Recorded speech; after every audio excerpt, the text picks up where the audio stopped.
What are you doing, Tina? What are you doing, Jenny? We are two women living our best lives in the Black Hills of South Dakota, sharing our stories, laughs, and projects happening in the garage. Whether you're looking for a bit of joy, a spark of creativity, or just a comforting voice, you can find it here. Unicorn! Welcome to another episode of the Unicorn Projects. Amy Rose, Jenny, Tina. Yo, yo! Yo, yo. No introduction needed, really, but I mean, we are who we are. We are who we are. How are you this morning, Amy? I'm good. I didn't sleep that good, but I'm here. Yeah. I've been having the worst hot flashes imaginable. Oh my gosh. Last night, I changed my shirt 4 times. 4 times. Wow. 4 times. She just can't break it.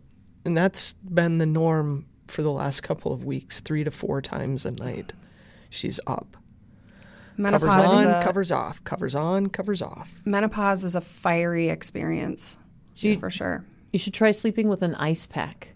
Oh, that's a good idea. Actually, we just got the bed jet Yes. that blows air, and that has been a game changer because literally there's a button on the bed jet remote that says dry. Like it dries out your sheets it does and dries you. It does hot and cool air, and we're still learning. We're still trying to figure out all the tech, but it's super cool. Yeah, and there's an app on my phone, so I could turn my bed on right now. You if I put an wanted. app on your phone? I didn't know that. Yeah, I'll do yours too. Cool. And how are you doing, Tina? I am in the middle of a Crohn's flare. She's miserable. I can see it in your face. Yeah, it's like you don't feel good. My face is certainly puffy.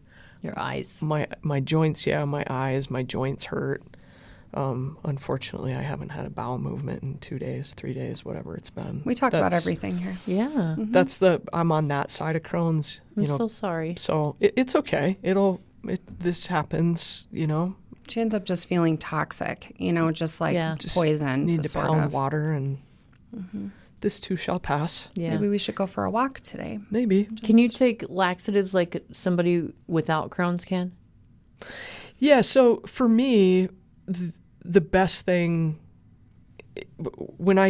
if I go one day, I start to get a little worried, but if I go 2 days, then I start to panic. And so that's where I'm at, no Sunday, no Monday, and here we are on Tuesday, and I'm panicked. So then it starts the cycle of day 1, it's just pound water, magnesium. I take magnesium supplements already, so I'll double up on my magnesium and see if that helps. Day 2, that doesn't help. Then it's a normal stool softener.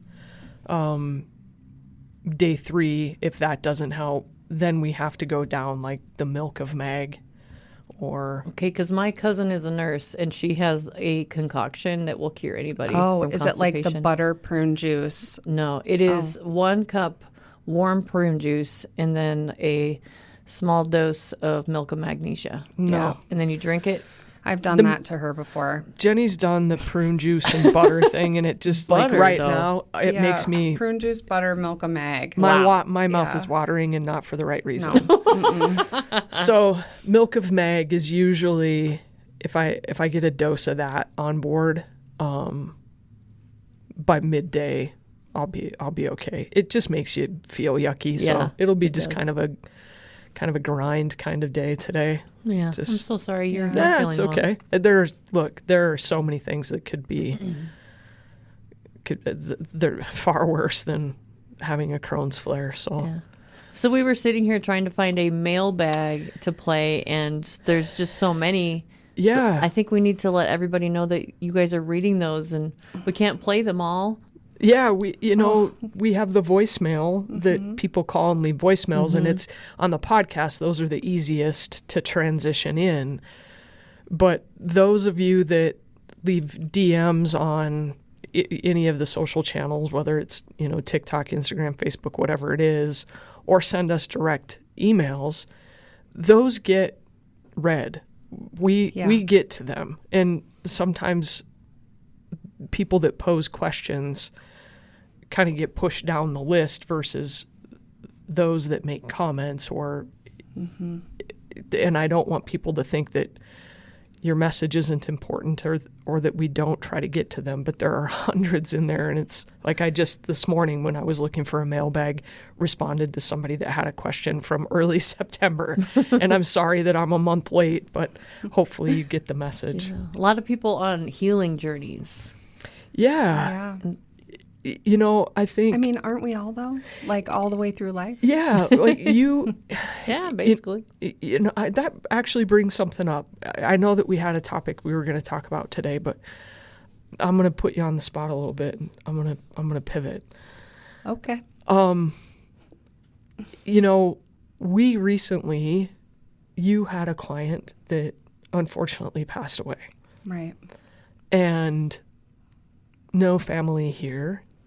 And you, as Black Hills advocate and her person, were tasked with cleaning out her apartment and handling the estate and those types of things. But the physical act of cleaning out somebody's apartment is a big thing for somebody let alone for somebody that you don't know. Right. Because you don't have a sense of, at least for me, being there with you. I did not have a sense of what was important and what was not important. But it all clearly was important enough for her to have kept. Right. So when we were going through those totes, you have to go through every piece. Every single thing. Yep. And I was astounded by some of the things that we came across. Right. And I see that you have it over there because I know that you're headed to a meeting after this. But I would like to talk about what's in that box over there. Yeah. Okay, are you okay with that? I'm okay with that. Sure. Okay. So I got appointed personal representative of a lady's estate. I was her healthcare power of attorney before she passed away. And in her will, she appointed Black Hills Advocate to probate her estate. And part of that was, so she passed away very suddenly in her apartment. And, that's sometimes hard because we don't get, like, there's not an illness where you can talk to somebody about, what's important to them and kind of get a feel for things. And so, she'd already passed away. And so when we went to the apartment, there was a lot of stuff. She was a collector of things. And, it's a family business. So yeah. I had Tina with me, and her mom and dad were there, and we were just trying to clean out things, figure out, what needed to get donated, secure paperwork and stuff like that. And it took us a couple days, actually, to get through that one-bedroom apartment. And there was this huge closet in the back that was just packed with totes and stuff, and she was a crafter, and there was just a lot, right? And so on the second day, as we're getting toward the back of the closet, I see some green totes, in the corner, and they have a handwritten label that says Vietnam stuff on it. And I told Tina, I said, can you excavate those totes for me and bring them out here? And so actually, she did. Her words were, I need that tote right there. That one. Because she's been through this enough to know she just has like this sixth sense, right? Yeah. So when she sees something and she sees a label like that, I'm thinking, okay, there's, picture books and, some memorabilia for sure, but not the way that she sees it. And so when she was like, I need that tote right there, which is in the back of the closet. It's the worst behind one to get. 3 rows of other things and 2 on they're three layers high. And I was like, okay, no problem.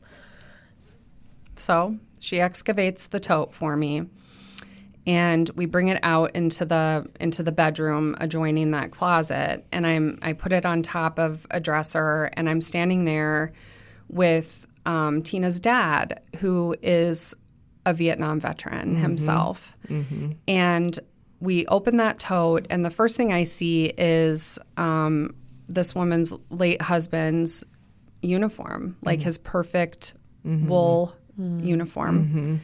And I was just like, wow, and as I'm going through the tote, there's thousands of like pictures and writings and things he wrote while he was in Vietnam. And, I found some pictures where he was, awarded a medal by Stephanie Herseth, who at that time was our governor.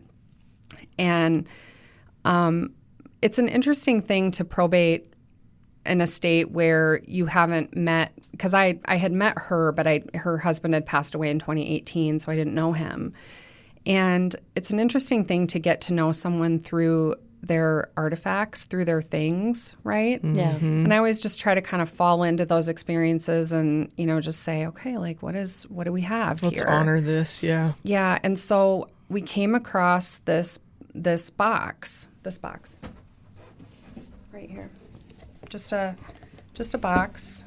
And, it clearly had been mailed in the mail, but I'll read. There's a handwritten label on the outside, and I'll read it. It says, brought back from South Vietnam, from Hamburger Hill, A Sha Valley, Mekong Delta, the Valley of Death, Latrong Valley.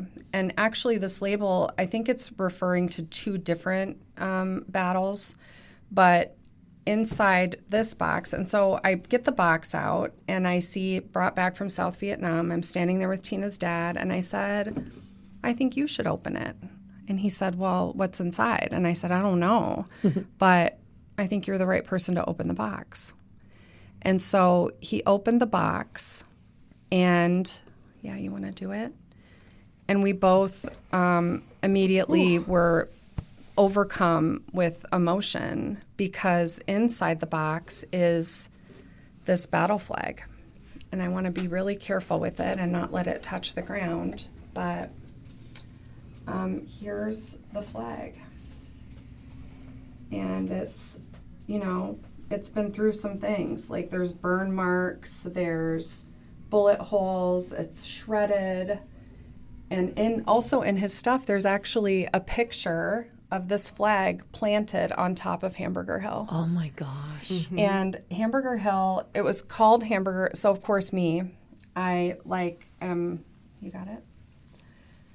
I'm just floored, and I'm a veteran. So I was in the Navy for 4 years, and I was stationed with Marines for most of my time in doing field medicine. And so to find that, and then to later find out that he was a medic in a special forces platoon was so incredible to me, and I knew that this was a treasure. And so I ended up, I was like, what do I do with this? How do I even, this belongs like in a collection in a museum. For sure, yeah. And so I ended up going on Facebook, and I did a couple Facebook searches to find like a local Vietnam veterans group, which I joined. And then I thought, well, who's the right person to call? And I was sitting in the parking lot waiting for some people that we had hired to come back and get like the next load that needed, to go to donation. And I'm sitting there, and I was flipping through the pictures on that Facebook group.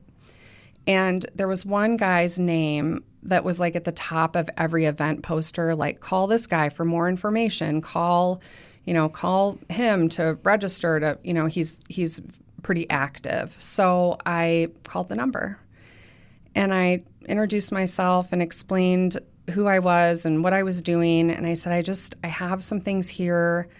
And then I just said, are you busy right now? Are you local, and is there any way you would maybe just drive over to this apartment complex and meet me in the parking lot. And he's like, yeah, I could do that. So, 20 minutes later, here comes this guy in his, with his Vietnam veteran plate and his Vietnam veteran hat and his Vietnam veteran T-shirt. And when he got out of the truck, I was like, that's the right guy. That's the guy. And so I had, I opened my back hatch and I had this box, and I just said, I'd like to start with this. And he opened the box and had the same reaction that all of us had. And we were just kind of in the moment, like overcome, and he's like, I got to give this some thought, So he leaves and he calls me the next morning. He said, Jenny, I got it all worked out. And I'm thinking, what do you have worked out? So cute. And he said, so cute. I'm actually going to Washington, D.C. at the end of the month. And I think it would be great if you came and presented this flag to a living veteran of the Hamburger Hill battle. And I was so overcome, and I just said, okay, well, let me check with the family. Like, this gentleman has a son, and I need to double check what he wants of his dad's military stuff. And I'm happy to connect the two of you because this is really their family story. And, if he wants to participate in being a part of that, I'm happy to just be the connector. So I got a hold of the son, and he really just wanted his dad's shadow box of military medals, and I told him about the rest of the stuff, and he was totally fine with me working with this Vietnam veteran group. It's Vietnam Veterans of America, to see what might fit in a collection somewhere, or, however we can preserve this history, because he was just such a record keeper. And so that's what's going on. So Tina and I booked flights, and we're going to D.C. on October 23rd with this flag. Wow. And so after that presentation, then I think the plan is to bring this flag back to South Dakota and put it in our collection here at our state museum. And so since I found this flag, it's probably been 2 or 3 weeks. It really hasn't left my side. Like, I've taken it everywhere with me. She takes it to the office. She brings it back home. Is it opening up some old wounds? Kind of. I have, some military trauma myself, and I'm very open about that, and about PTSD, and about the effects and what's worked for me and how to work through it. But I'd be lying if I said I didn't have still some residual feelings about the military and about all of that. And it's so interesting because I probably had, 6 to 8 totes of military stuff. And so it was pretty cool because one day at my office, I had I had veterans down in the lobby going through these things and reliving, and it wasn't easy. Like, they were also kind of traumatized by going through those things again, and it made me feel like maybe God put this in my path to help me complete my healing journey. And also to connect me with some other veterans who, are Vietnam era veterans they're still going through it, And I just can't help but think, that there's a grand plan to all of that. And it's so strange because normally on probate cleanouts, I have staff that does that, and for some reason I felt the need to go do this one, to like inventory everything be the one myself. To touch all the things, yeah. And normally when we do a probate, if it doesn't have to do with the person that we're probating the estate for, if it's not, things aren't specific in the estate plan, like, it gets junked, and there's a chance that could have happened with these things had we not been there. going through every single thing. Every single piece in every tote we went through. Where would it have ended up? Right.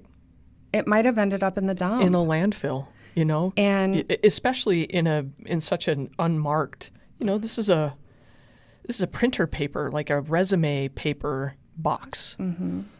It's very nondescript other than the label on the front, a handwritten label. Mm-hmm. I mean, not everyone would have taken the time to sit down and open that, you know, to go piece by piece. And there are so many things that we found in there, you know, spent shell casings and his combat helmet. And, you know, the purpose of Jenny being there was to go through her things. And his things were her things. Mm-hmm. Mm-hmm. And so that really resonates with me because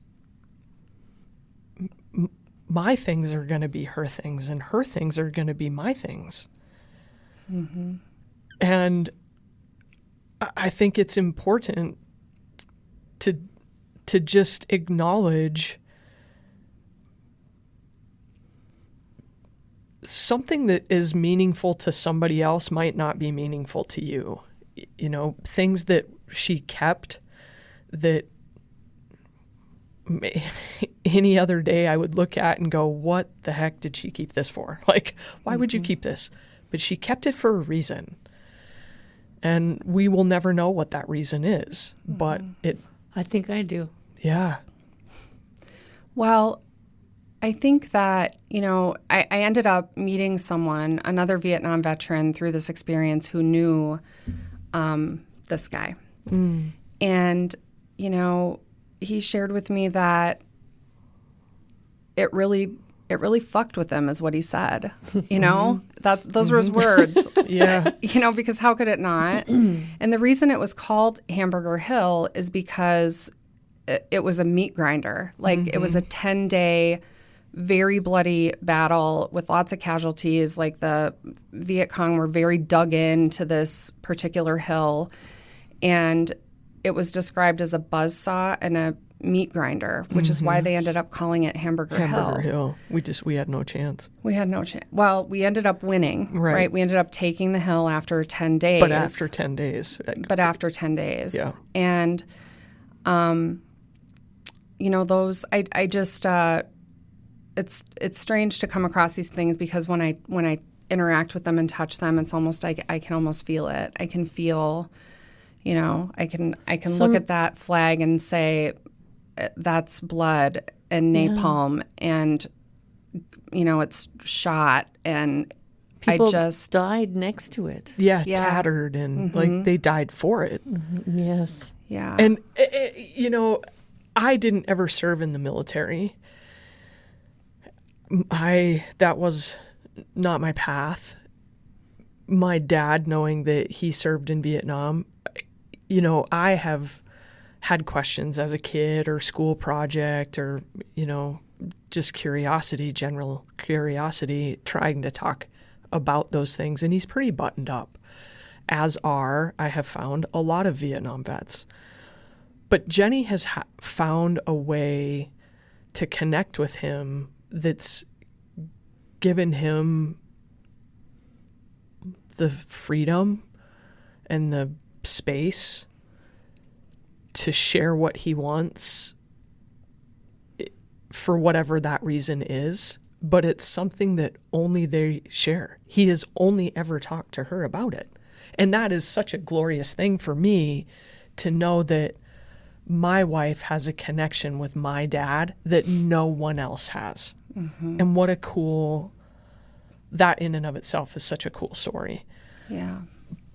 But I also know that Jenny carries trauma from her experience that is non-discriminatory to anybody else's trauma in the military. Like they all hurt. They all have trauma. They all have a story. It is a connection that forever binds veterans together that I will never know. So when I get to watch that take place and know that it gives her comfort. Yeah. Thank you. I think it's comfort. And, with your dad, as a lot of Vietnam era veterans, it was so complicated politically.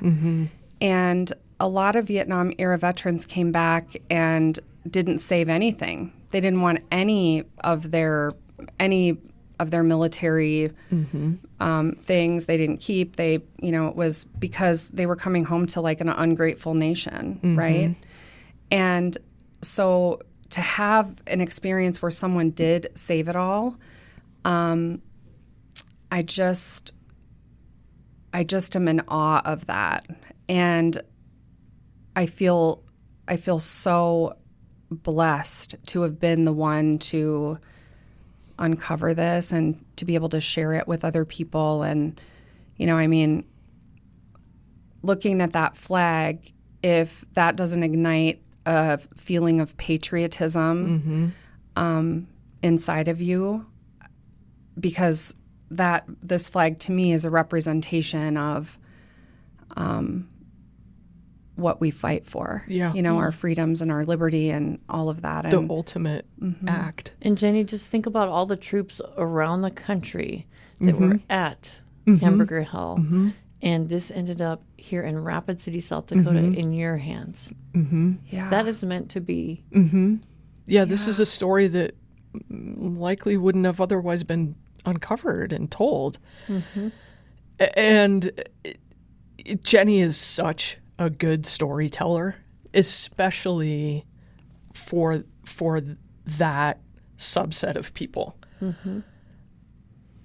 For me to get to watch her kind of emotionally and mentally wrestle with, what do I do with this? Like, what's the right thing, and how do I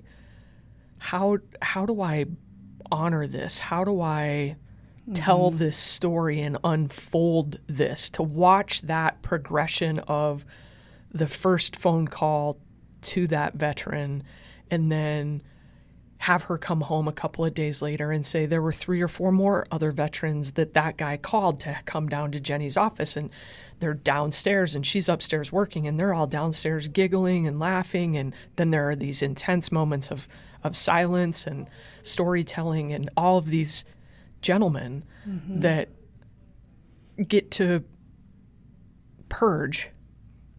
Yeah. And now to have it here is... It's almost like when you go through an intense shared experience like that, being in Vietnam, being in combat, I almost felt like it was a healing experience through these artifacts, right? Just like by flipping through, and, you can't help but flip through this gentleman's things and not think about your military experience or your baggage, because he obviously had a lot of baggage from his experience in Vietnam. And, the interesting thing is I connected with a veteran who knew him when he was alive. And he told me that when anybody asked him about Vietnam, he would just say, "It's a long story." And it is a long story. And not everyone can hear that kind of story. And although I didn't know him personally and never met him, I never had the pleasure of meeting him, I feel like if he couldn't retell his story because of how painful it was, maybe that's why I'm here, is because the story needs to be told, and I'm honored to be in the space to be able to tell it. And I did reach out, and, the son, his son, I sent him the military medals and shadow box, which is what he wanted. And, he chose not to go to DC. He can't because of work obligations, but he's fully supportive of me going. And, just to be able to present this flag on behalf of their family is just an incredible honor. And I'm just speechless about this experience, but I'm also reverent, and I want to be so respectful in how his story is shared. So with your healing journey, how do you feel like this is going to help? Well, like a lot of veterans, I mean, I think we have this for me anyway, it's like an itchy relationship, right? There's a little bit of, I think, I don't want to say distrust, but maybe just some unresolved feelings because a lot of us who have military trauma, there was no one ever in the military that was like, here's how trauma works, and here's, how we're going to invest in your healing journey or whatever. No, you get kicked out with your DD-214 with your honorable discharge and some career classes and go get them. But that doesn't really address trauma in the military. And so a lot of times it can be years later when people have effects of trauma, and I know this because I work with a lot of veterans, where sometimes veterans just show up at the VA and it could be 5, 10, 15 years later where that trauma then becomes unmanageable and people need help. So I think for me, having PTSD from my time in the military and hanging out with those veterans was already such a healing thing for me. And I just can't help but think that God put this in my path so that I can go to DC and I can present this flag, and I'm going to walk through those war memorials. And I feel like that's the closing chapter on my military trauma, is the realization that look at all of us who have that. Mm-hmm. And here we are still surviving. Here we are still growing and thriving and doing all the things we do. And we're not defined by that. But when you look at this flag, you cannot deny that it will always be a part of you, like in the fabric of who you are. Like we store trauma in our cells. Yep. Our body keeps the score, if you know that book. And we remember these things. And so I just feel such a connection to this flag and to this man that I've never met. And, I've prayed about it a lot. And I believe that he's cheering me on right now. I agree. I wholeheartedly agree. I think it kind of twofold. You're right. He wasn't able to tell his story. He wasn't able to, for whatever reason. It wasn't the right time. There was too much tied to it for him. His trauma. So, so he needed help to tell his story. And you're the perfect person to do that. I found in some of his writings that when he came back from Vietnam, he actually lived in a cave in the Black Hills for 2 years because he was so messed up. And he needed that time to try to, get better. And, it's just things like that where, these Vietnam veterans saw horrible things, were asked to do terrible things. And there's a reckoning that comes with that because as humans, we're built for connection, right? And, Vietnam was a knife and gun club. And those experiences will stay with those gentlemen forever. But I'm just so honored that I get to be a part of it and that I get to now take in this experience and internalize that and turn it into a positive thing that comes out of it. Yeah, especially him. I looked through the books and the material and some of the notes, and one that stands out for me was Jamaica Joe. He knew Jamaica Joe for 3 years. They served together, and Jamaica Joe died in in his arms from wounds, and there had to be, as a combat medic in that war, there had to be countless encounters that this gentleman was a part of. And I don't know that there are a lot of people that wouldn't struggle when they came back. And also just even survivor guilt, right? Yes. And, when you're a medic, your life expectancy in a battle like that in Vietnam was about 60 seconds, because when forward troops are injured, they call medic. And, you're not supposed to shoot medics, but, well, that's not true. Yeah. So they died because they had to go to where the injured soldiers are. And just the fact that he survived, I think, is a miracle in and of itself, through, not one, but two for sure, but many probably battles over there. So I don't know. I'm just honored.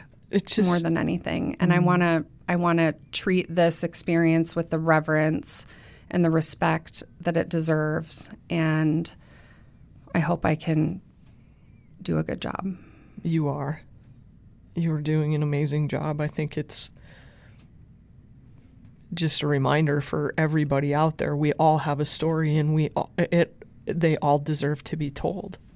I just keep thinking about the flag. I keep picturing it in my mind in the ground on Hamburger Hill, and how significant it's been in these lives for all the survivors, and their memories. And now it's back in your hands, and it's opening up hearts, of people that you've shared it with, and now you're going to go present it. And just this one flag, how many lives has it touched and continues to touch? Right. Because you found it. It's just crazy. Like, if you think about the literal meaning of this flag, right? It was visually a beacon of hope for the people stationed there and going through that battle. Physically, a marker of where to get back. You know what I mean? It's a dense jungle over there. That may have been their one kind of sight line of, oh, I'm almost back. I'm almost to safety. It gives me goosebumps to think about. Yeah. And I have no no military tie. But it's still it makes me want to cry. Tina's dad, I saw him last week, and he just pulled me aside and he said, "Hey, thanks for what you're doing with that flag." And he I think had a lot of feelings around his time in Vietnam, and didn't really want to talk about it so much, wasn't connected with the VA, and he's really had a change of heart. I just kept talking to him like, who do you think goes to the VA? It's veterans like you. And, for Vietnam veterans, if you're a certain era of veteran, you need to be going to the VA because there's screenings for things that veterans were exposed to in Vietnam. So we did get him connected with the VA, and now he is he is so proud to be a veteran and going to the VA, and he tells us about his VA healthcare team, and he's getting the screenings because he was exposed to napalm. And, he let it go. He buried the axe with it. And that's pretty cool, for something, that happened, whatever. Let's say it was 1968, 70 to 72 or whatever it was. And to carry a grudge for that long, and now to watch him go, yeah, I'm a veteran. He's good with it now, which is great. Wow. And I was really happy. I was really grateful to share that experience with him, just him and I. kind of discovering this together. It's something I don't think either one of us will ever forget. No. Thank you for bringing it in. Well, Yeah. Thank you for finding it, first of all. Right. Thank you for bringing it in. Thank you for following through and saluting it. It's all God. I mean, I really do start my day with bless me so I can be a blessing, and just point and click me, God. Like, I feel like I run God's outpost every day, and I'm just, like partnering and taking orders from the big guy.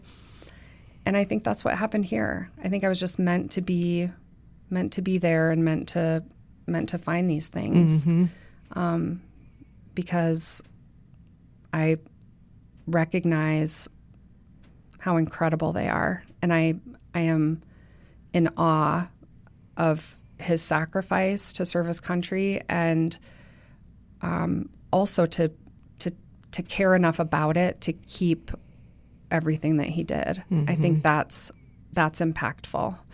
And I think when we think about war and we think about battles and we think about trauma and veterans, the way that we honor their sacrifice is by respecting things like this. Yeah. And a lot of times people say thank you for your service, but it's so much more. Oh, it's so much more. Yeah. And I can't think of anyone better to tell this man's story. I know. A lot of times when I hear thank you for your service, I want to tell people, like, thank you for your pain. Thank you for your loneliness. Thank you for your isolation. Thank you for your training. Thank you for, there's just so many things other than thank you for your service. But that's what we got. So that's what we say. And I would just encourage everyone, when you see a veteran, take that moment, thank them. Whether you were in combat or not, every one of those people signed on the line, and your life wasn't your own, for however long. I was in for 4 years, varying amounts of time. But it is a sacrifice, and it is a weighty decision, and you could pay for it with your life. And we have a 100% volunteer military, and I just, I have no words, really. We have a great country because of it. We do.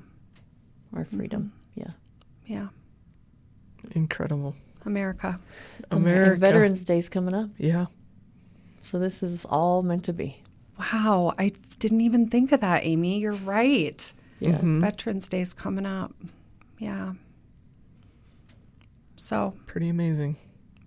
Yeah. Okay. Let's give our number. I think that's it. That's it. Yeah. Okay. Take a moment. Yeah.